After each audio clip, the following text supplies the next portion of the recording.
நம்முடைய இயேசு கிறிஸ்து தேவன்தான். அவர் தேவன் மனுஷன் சாயலானார் என்று சொல்லப்பட்டபடி அந்த தேவனே மனுஷர் சாயலானார். இங்கே என்ன குழப்பம் இருக்கிறது? வேதவசனத்திலே வேதவசனம்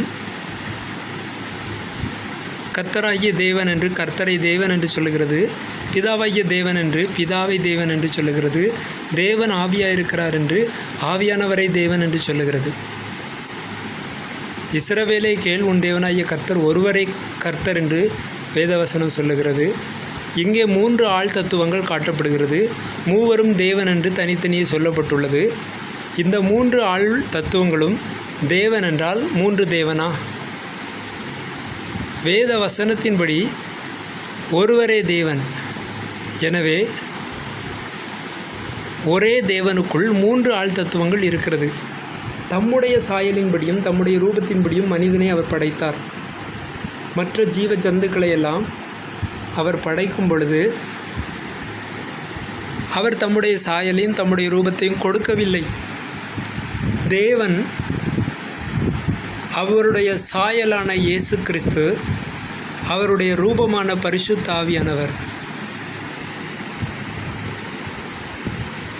ஆகவே தேவன் என்னும் அந்த ஒரே தேவனுக்குள் அவருடைய சாயலாகிய கிறிஸ்து இருக்கிறார்.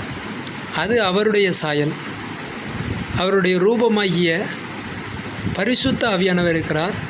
அது அவருடைய ரூபம். இயேசு கிறிஸ்து அவருடைய சாயலின் தற்சுரூபம் என்று சொல்லப்பட்டு இருக்கிறது.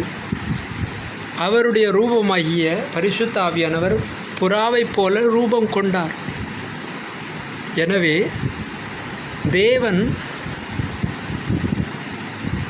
தேவன்தான்.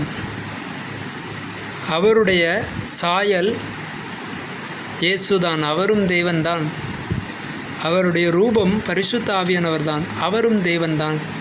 3 ஆள் தத்துவங்களும் ஒரே நபரையே குறிக்கிறது.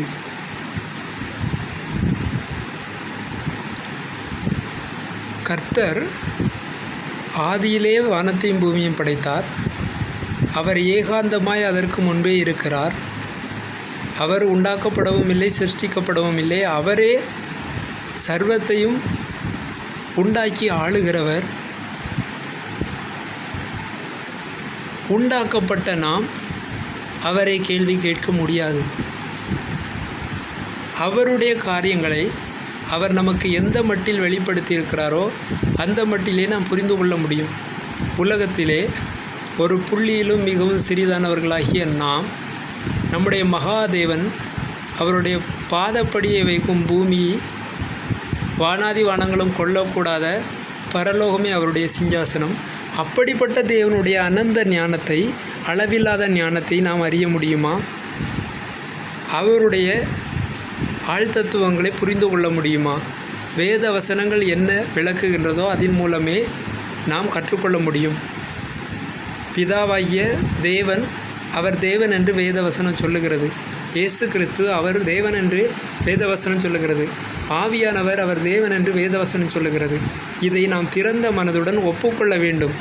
எந்த ஒரு சட்ட திட்டங்களும், எந்த ஒரு ஃபார்முலாக்களும், எந்த ஒரு வரையறைகளும் தேவையில்லை.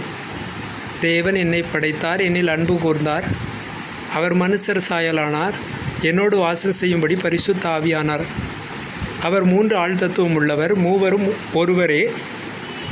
இஸ்ரவேலே கேள், உன் தேவனாகிய கர்த்தர் ஒருவரே கர்த்தர். அவர் ஒருவரே. சரி, இப்பொழுது பூமியிலே எப்படி தேவன் செயலாற்றுகிறார்? அவரை மூன்றுவரும் 3 ஆழ்தத்துவம் நிறைந்த 3 நபர்களும் தனித்தனியே அவர்களுடைய தனி பண்புகளை கொண்டிருந்தாலும் அவர்கள் மூவரும் ஒருவரே. தேவன், அவருடைய ரூபம், அவருடைய சாயல், அந்த மூவரும் ஒரே தேவனே. இங்கே இயேசு கிறிஸ்துவை வார்த்தை என்றும் சொல்லுகிறார்கள். ஆதியிலே வார்த்தை இருந்தது, அந்த வார்த்தை தான் ரூபம் கொண்டது. அவர் தேவனுடைய தற்சுரூபமாய் இருந்தவர், இருக்கின்றவர், என்றென்றும் இருக்கின்றவர். சரி, இப்பொழுது நாம் எப்படி தேவனை அறிகிறோம் என்பதை பார்ப்போம். வேதாகமத்தின் மூலமே தேவனை அறிந்து கொள்ளுகிறோம். தேவன் 3 ஆழ்தத்துவங்களை உடையவர் என்பதை புரிந்து கொள்ளுகிறோம். ஆதி முதலே மூவரும் இருந்திருக்கிறார்கள். நான் அல்பாவும் ஓமேகாவும் ஆதியும் அந்தமும் என்று இயேசு கிறிஸ்து சொல்லுகிறார். ஆதியும் அந்தமும் உலகத்தின் வரையறை. உலகத்தின் ஆரம்பத்திலிருந்து உலகத்தின் முடிவு வரைக்குமே இயேசு கிறிஸ்து இருந்து கொண்டே இருக்கிறார். அவருக்கு நான் ஆபிரகாமுக்கு முன்னே இருந்தேன் என்று சொல்லுகிறார்.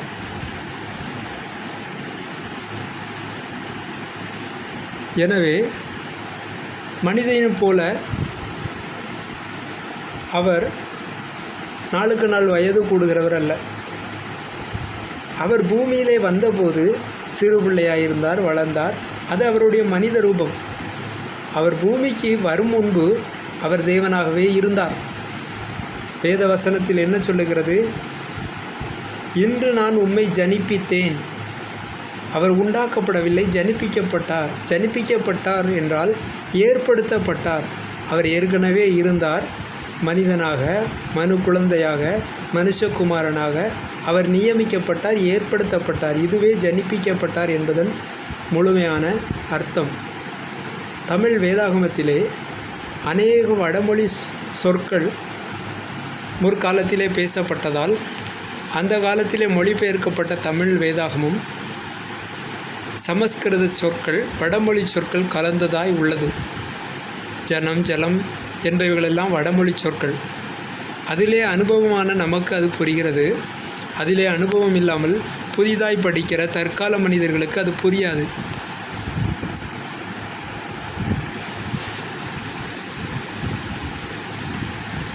அந்த வேத வசனத்திலே உண்மையான அர்த்தம் என்ன, எவ்வாறு விளங்கிக் கொள்வது என்பவைகள் ரொம்ப அவசியம். இன்னும் வேத வசனங்கள் தற்கால தமிழுக்கு ஏற்றால் போல் எளிமையாக்கப்படுவது நல்லது என்றே எண்ணுகிறேன். அது வேத வசனத்தை ஒருபோதும் களங்கப்படுத்தாது.